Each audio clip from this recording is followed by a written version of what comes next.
लौह पुरुष सरदार वल्लभ भाई पटेल जी की 150वीं जन्म जयंती के अवसर पर सभी विधानसभाओं में एकता यात्रा का आयोजन किया जा रहा है। उसमें हिस्सा लेने के लिए आया हूं, लेकिन जब आया हूं तो साथ में यह भी वंदे मातरम गीत के गान के रचना के 150 वर्ष पूरे होने पर भी उत्सव मनाया जा रहा है। भगवान बिरसा मुंडा जी की जन्म जयंती का समारोह भी मनाया जा रहा है। साथ में आत्मनिर्भर भारत को लेकर के भी हमारा कार्यक्रम चल रहा है, एक भारत श्रेष्ठ भारत को लेकर के भी चल रहा है। तो अभियानों के क्रम में आज झांसी आने का मौका मिला है और इसे मैं सौभाग्य समझता हूं, जहां कार्यकर्ताओं से मिलना होता है।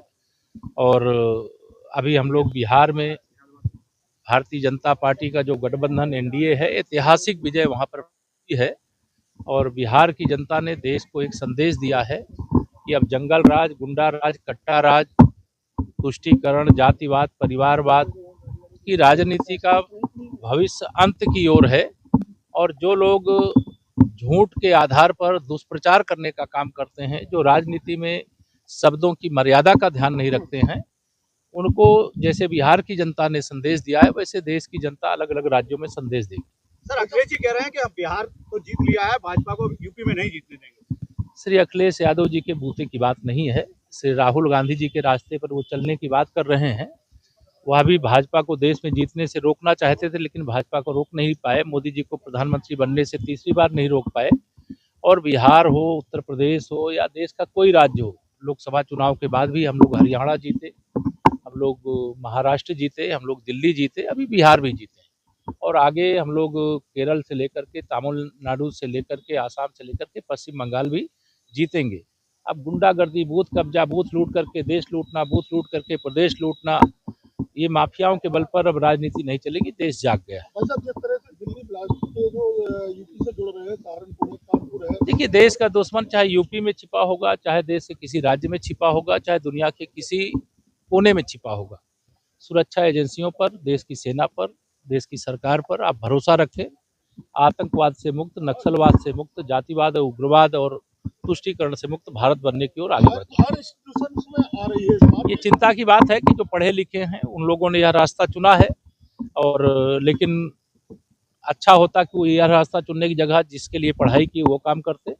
लेकिन अगर आतंकवादी बनने की कोशिश कोई पढ़ लिख करके भी करेगा तो उसका भी वही हश्र होगा जो बाकी का हो रहा है। पार्टी तो साफ होगी बिहार में, लेकिन लालू का परिवार भी बिखर गया पूरी तरह से। देखिए, परिवारवाद की राजनीति के अंत की ये शुरुआत है और वो पहले उत्तर प्रदेश में भी एक तरह से ये श्री मुलायम सिंह यादव जी का भी परिवार बिखरा ही है, वहाँ लालू प्रसाद यादव जी का परिवार बिखर रहा है और बाकी परिवारवादी राजनीति करने वालों के परिवार भी बिखरेंगे। लेकिन ये पारिवारिक समस्या है, उस वह हमारी राजनीति की समस्या नहीं है। लेकिन हम देश के हित में, प्रदेशों के हित में अच्छा काम कर रहे हैं माननीय प्रधानमंत्री श्री नरेंद्र मोदी जी के नेतृत्व और मार्गदर्शन में, और आगे करेंगे। एक सवाल क्या, अखिलेश जी आपसे मिले थे बिहार में, बहुत रहे थे उस समय, तो कुछ पहले से आप रिजल्ट बता दिए थे क्या उनको? नहीं, वो हमसे पूछ रहे थे लड्डू कब खिला रहे हो, मैंने कहा 14 नवंबर को रिजल्ट आएगा, उस दिन खिला देंगे। फिर मैं उनको खोजता रहा, 14 नवंबर को मिले ही नहीं, तो लड्डू खिलाने का मौका नहीं मिला। तो क्या जाएंगे लड्डू खिलाने? मैं नहीं जाऊंगा, उनको आमंत्रित कर रहा हूं, आप लोगों के माध्यम से आवे, उनको लड्डू खिलाएंगे, रसगुल्ला खिलाएंगे, क्योंकि विजय यात्रा जो शुरू हुई है 2024 लोकसभा चुनाव के बाद भी, मैंने कहा हम लोग हरियाणा, महाराष्ट्र, दिल्ली प्रदेश और अब बिहार जीते हैं। तीसरी बार प्रचंड बहुमत से उत्तर प्रदेश जीतेंगे और 2027 का जो विधानसभा चुनाव होगा उसमें 2017 का रिजल्ट दोहराएंगे। ऐसी जनता की कृपा हमारे सब पार्टी के ऊपर भी बनी हुई है, हमारे नेतृत्व के ऊपर बनी हुई है, हमारे कार्यों के ऊपर बनी हुई है। लेकिन ये जितने भी भाजपा विरोधी अपने को मानते हैं, वह सोचते हैं परिश्रम भाजपा का कार्यकर्ता करे और चुनाव जो कोई काम नहीं करते जनता के बीच में वो जीते, तो ये अब नहीं हो सकता। एसआईआर को लेकर तमाम बातें कर रहे हैं, अखिलेश यादव कह रहे हैं कि बिहार में किला कर दिया और अब यूपी में। देखिए, मतदाता सूची का शुद्धिकरण का अभियान लोकतंत्र का पवित्र महायज्ञ है और इसका जो विरोध किए श्री राहुल गांधी ने, वोट चोरी का मुद्दा बिहार में उठाया, कहाँ गई उनकी पार्टी?